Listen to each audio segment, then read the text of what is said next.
민수기 19장은 이 부정함과 정결함에 대해서 말을 하고 있습니다. 이 부정함이다, 깨끗해진다라고 하는 것은 우리 기독교뿐만 아니라 모든 종교에서 다루는 주제일 것입니다. 여러분들도 우리 그 민속 종교에서 이 부정 탄다 이런 소리를 어렸을 때부터 많이 우리들은 듣고 살아왔습니다. 이렇게 하면 부정 탄다, 저렇게 하면 부정 탄다. 이 부정 탄다 이 이야기들을 굉장히 많이 들어왔습니다. 이 정결함이라고 하는 것은 종교의 가장 큰 특징이라고 볼 수가 있습니다. 오늘 민수기 19장에 또 느닷없이 이 부정함과 정함에 대해서 이야기를 하고 있습니다. 우리가 민수기를 조금 읽으면서 이 하반부에 17장, 18장 이런 데서 제사장이 어떤 행동을 하고 레위인의 삶은 어떤 이런 이야기를 하다가 갑자기 또 19장에는 이렇게 그 제사에 대한 정결법에 대한 것들이 튀어나오고 있습니다. 그런데 민수기 19장은 굉장히 흥미로운 기록입니다. 그래서 많은 학자들은 이 민수기 19장은 이 지금 우리가 읽어왔던 민수기의 좀 이렇게 흐름과는 좀 다르다. 그러기에 좀 다른 어떻게 이렇게 끼어 들어온 것이 아니냐라고 하는 그런 연구 결과도 있습니다. 왜냐하면 쭉 계속되는 것이 전혀 또 엉뚱한 주제가 다루어지고 있죠. 굉장히 흥미롭습니다. 왜냐하면 첫 번째, 붉은 송아지라고 하는 단어가 하나 나타납니다. 여러분들이 그 창세기부터 지금까지 우리가 민수기를 읽어왔는데 특별히 레위기 제사법이라든지 민수기에서도 우리가 제사법을 조금 배웠습니다만 특별히 레위기에서 우리가 제사를 하나님 앞에 예배드리는 그 법을 다 배웠는데 이 붉은 송아지라고 하는 단어는 나타난 적이 없었습니다. 이 붉은 암송아지에 대한 기록은 앞뒤 내용과는 전혀 관계없이 나타나고 있는 기록입니다. 민수기 19장의 핵심은 이겁니다. 이 붉은 암송아지를 비롯해서 이 붉은 암송아지로 비롯된 죄와 그리고 부정을 벗게 해주는 물의 성물을 만드는 규정입니다. 우리가 어떤 물 가지고 이제 몸을 씻는데 그 물의 성분이 무엇이 어떻게 해야 되느냐라고 하는 것을 다루고 있습니다. 참 조금 이상한 이 기록이라고 볼 수 있습니다. 먼저 붉은 송아지에 대한 기록을 조금 살펴봅시다. 부정해진 사람을 깨끗하게 만들기 위해서는 붉은 암송아지의 죄를 사용해라라고 이야기를 하고 있습니다. 그렇죠? 근데 이게 과연 이스라엘 사람들의 전통이었을까라고 하는데 의문이 많습니다. 그래서 대부분의 학자들은 이것은 아마도 그러니까 하나님이 정해준 율례보다는 이스라엘 사람들이 이집트에서 살아오면서 오랫동안 이스라엘 사람들 사이에서 전해져 내려왔던 관습이었을 가능성이 높다고 하는 겁니다.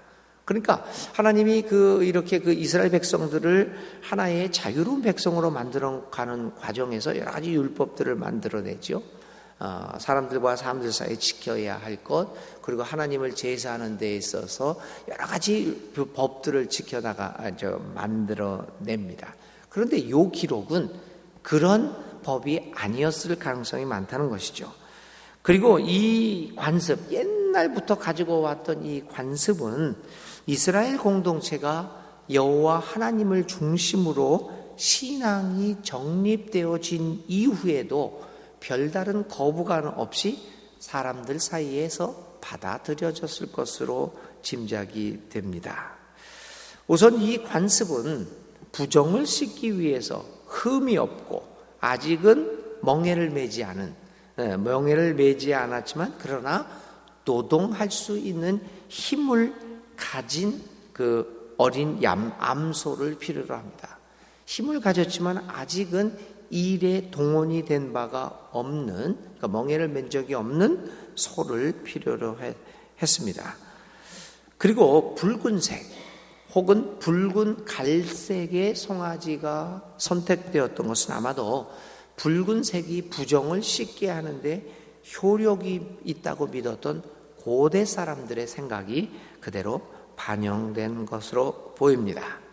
근데 하여간 야훼 하나님, 여호와 하나님을 중심으로 하나하나씩 법 체계를 만들어갔던 이스라엘 백성들이 오래된 이 관습이었던 붉은 암송아지의 재를 사용하던 이 관습만큼은 이상하게도 별 거부감 없이 그 이스라엘 유대 종교에 그대로 들어왔던 것으로 보입니다.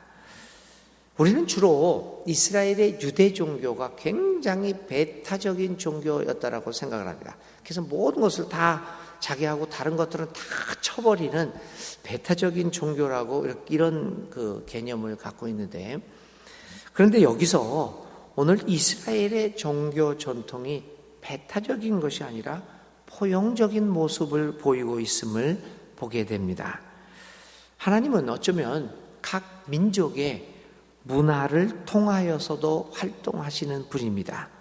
사실 문화라고 하는 것은 하나님이 인간에게 허락해 주신 아주 중요한 활동입니다. 우리는 하나님의 은혜로 그분이 우리에게 주신 능력과 지혜로서 그 지혜를 가지고 우리들의 문화를 창조해 나갑니다. 그리고 그 문화 안에서 하나님을 섬기며 살아가고 있습니다. 옛날 문화라고 해서 조상의 것이라고 하여 무조건적으로 배타적으로 보이거나 기독교적이 아니라고 거부할 필요는 없을 것입니다. 오히려 이스라엘 백성들처럼 오래된 관습을 이스라엘의 그 종교 제의에 포함한 것을 보면서 우리도 우리의 문화 속에서 하나님의 자치가 무엇인가를 발견하려는 노력은 매우 소중할 것입니다.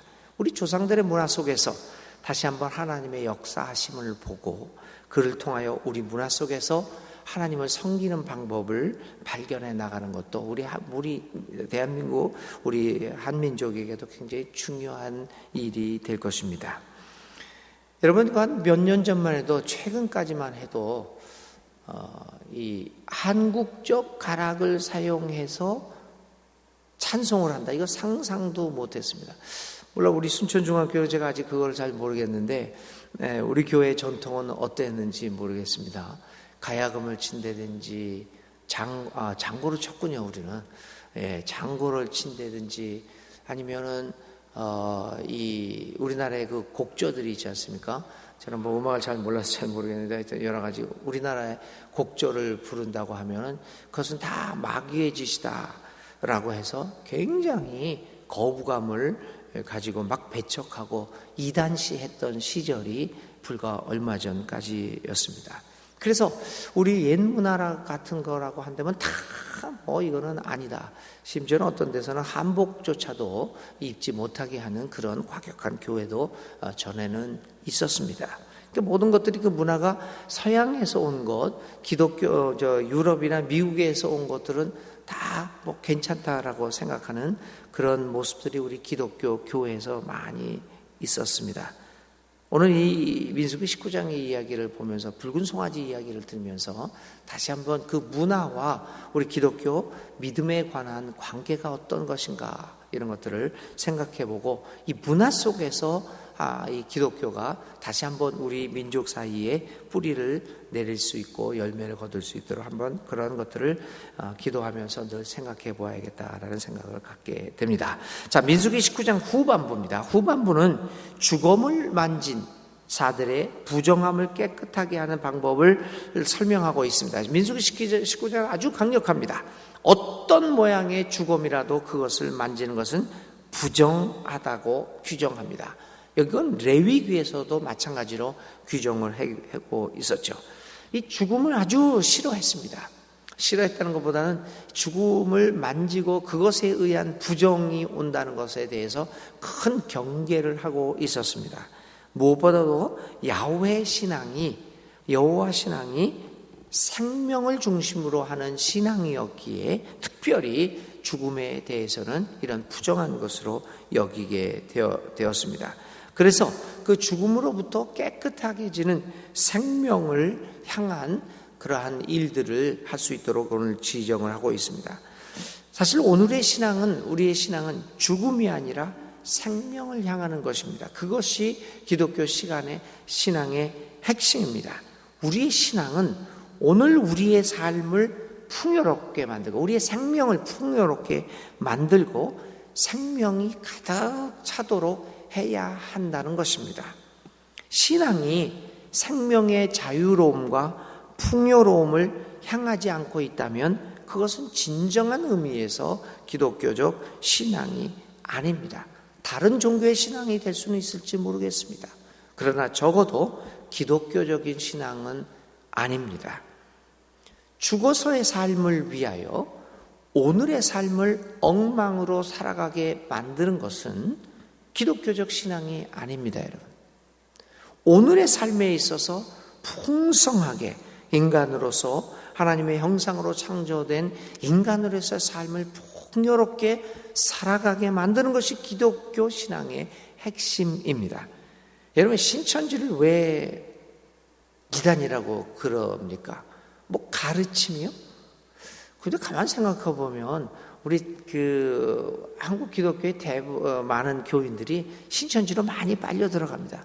왜냐하면 사실 여러분들 이렇게 내용이 거기 14만 조금 과격한 것들이 있기는 있지만 사실 우리 교회에서 배우는 것과 신천지에서 배우는 것이 사실 따져보면요, 겉으로 봐서는 크게 다른 게 아닌 게 많습니다. 이게 큰 차이가 나지 않습니다. 오히려 어떻게 보면 신천지에서 더 강력하게 합니다. 예를 들면 6개월 정도 성경 공부를 하지 않고서는 예배를 참여 못한대요. 여기 예배를 참여를 못합니다. 그만큼 더 강력하게 해줍니다. 그래서 사람들이 30년 믿었던 사람, 40년 믿었던 사람들이 어느 날 그렇게 가버려요. 얼마나 잘못 믿었으면 그렇게 갈까요? 그런데 그 신천지의 가장 큰 문제점은 뭐냐면 죽어서 뭐 하는 일에 14만 4천 명이라든지 어떤 구원된 자의 수에 포함되기 위해서 오늘의 삶을 엉망으로 산다는 겁니다. 부부관계도 깨지죠. 가정도 포기해야 됩니다. 부모 자식 간의 관계도 다 깨트리려면 깨트려야 합니다. 그렇게 합니다. 이게 뭡니까? 죽음을 향한 종교죠. 아니고 오늘의 삶에서 하나님이 나에게 부부를 맺어주시고 가정을 맺어주시고 저 자식과 부모 간의 관계를 맺었으면 그것이 얼마나 소중한 생명에 관한 일입니까? 오늘 나에게 직업을 주셨으면 이 직업이 얼마나 중요한 하나님이 나에게 주신 생명과 관계된 일입니까? 그런 걸 다 제껴놓고 그 구원받은 자의 숫자에 들어가는 그런 것들을 위해서 모든 것들을 망가뜨리는 이 죽음의 종교이죠. 오늘 민수기 19장은 분명히 죽음을 부정합니다. 죽음을 만진 자도 부정하고 죽음의 향기, 그 죽음에 내뿜는 기운에 의해서 주위의 물건들도 부정해 줄 수 있다라고 해서 죽음을 부정적으로 보며 생명을 향한 삶을 우리에게 가르쳐 주고 있습니다. 예수님의 사역도 마찬가지입니다. 그분은 부활을 통하여 죽음을 극복하고 우리 모두에게 생명을 주시는 사역을 하셨습니다. 그러므로 오늘 우리들은 정말 죽음으로 부정하게 된 우리들이 정결의 과정을 겪어서 주님의 말씀으로 우리의 삶을 풍요롭게 살아가는 것이 오늘 우리들의 믿음의 목적입니다. 주님의 말씀 가운데 그리고 진리 가운데 서게 될 때 우리는 비로소 죽음을 향하는 것이 아니라 풍성한 생명의 세계로 성큼 들어서게 되는 것입니다. 그래서 주님은 나를 믿는 자는 죽어도 살겠고 무릇 살아서 믿는 자는 영원히 살 것이다. 우리에게 생명의 세계를 열어주셨습니다. 오늘 민수기는 이처럼 죽음의 그 부정으로부터 우리를 정결케 하는 방법을 가르쳐 줌으로써 가장 중요한 것이 우리의 삶이 생명을 중심으로 이루어지는 것이다 라고 하는 것을 가르쳐 주고 있습니다. 오늘 하루도 살아가시면서 죽음을 향한 삶이 아니라 오늘 하루의 삶이 여러분들의 생명을 풍요롭게 만드는 귀한 하루, 귀중한 소중한 하루가 되시기를 기원드립니다. 오늘의 생각할 말씀은요, 생명을 향하여 과연 우리는 죽으려고 살아가는 것이 죽자고 살아가는 것인지 살자고 사는 것인지, 과연 나의 삶이 생명을 향한 삶인가 라고 하는 것들을 한번 생각해 보시기 바랍니다. 오늘의 기도입니다. 주님의 역사는 우리의 삶의 현장의 사건들을 통하여 이어지고 있음을 깨닫습니다. 우리의 역사와 전통과 문화가 하나님의 섭리와 역사 안에서 이루어지고 있음을 깨닫습니다. 그 안에서 주님을 발견할 수 있는 믿음의 눈을 우리 모두에게 허락하여 주옵소서. 사랑의 하나님, 주님은 생명의 하나님임을 봅니다. 그 어떤 죽음의 세력도 주님 안에서는 그 힘을 발휘할 수 없음을 봅니다. 하나님, 우리 모두가 죽자고 사는 것이 아니라 진정한 삶을 살게 하여 주시옵소서. 하나님 나라 안에서 맛보는 생명의 기쁨을 오늘도 누리게 하여 주시고, 오늘도 진정한 생명을 향하여 살아가는 복된 하루를 우리 모두에게 허락하여 주시옵소서. 예수님의 이름으로 감사하며 기도를 드립니다. 아멘. 오늘의 실천, 우리 한국의 고대 조상 때부터 내려왔던 이 한국의 문화와 기독교가 충돌하지 않을 수 있는 방법이 있는가를 한번 생각해 봅시다. 여러분 중에서 여러분들의 문화 중에서, 한국 문화 중에서 한국 기독교의 가장 걸림돌이 되고 있는 문화적 관습이 무엇일까라고 한번 여러 가지를 한번 이렇게 몇 개를 생각해 보고요. 이건 도저히 안 되겠다. 그러나 이거는 한번 이렇게 생각해 볼 필요가 있지 않을까라는 것들을 한번 여러분 좀 힘드시겠지만 한번 생각해 보면서 우리 기독교 신앙이 한국 문화와 또 이렇게 서로 대화를 나눌 수 있는 방법이 무엇인가를 한번 찾아보는 하루 되시기를 바랍니다. 주기도문을 하시겠습니다. 하늘에 계신 우리 아버지의 이름을 거룩하게 하시며 아버지의 나라가 오게 하시며 아버지의 뜻이 하늘에서와 같이 땅에서도 이루어지게 하소서. 오늘 우리에게 일용할 양식을 주시고 우리가 우리에게 잘못한 사람을 용서하여 준 것 같이 우리 죄를 용서하여 주시고 우리를 시험에 빠지지 않게 하시고 악에서 구하소서. 나라와 권능과 영광이 영원히 아버지의 것입니다. 아멘.